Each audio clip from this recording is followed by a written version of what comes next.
Қара денізінің темізлігі қанатлендіріжедір. Бұны он эки уникаль делел таздықлай. Оларны халқара экологик еті тәқдим еті.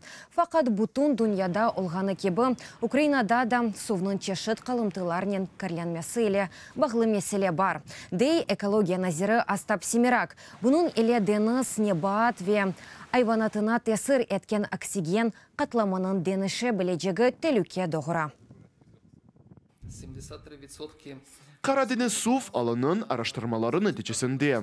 Deniz астының 73%, экологик вазиетінің критерийлеріне ойгун. 27%-ның вазиеті есе қанаатлендіріже олмағыны қайдетмеге мүмкіндір.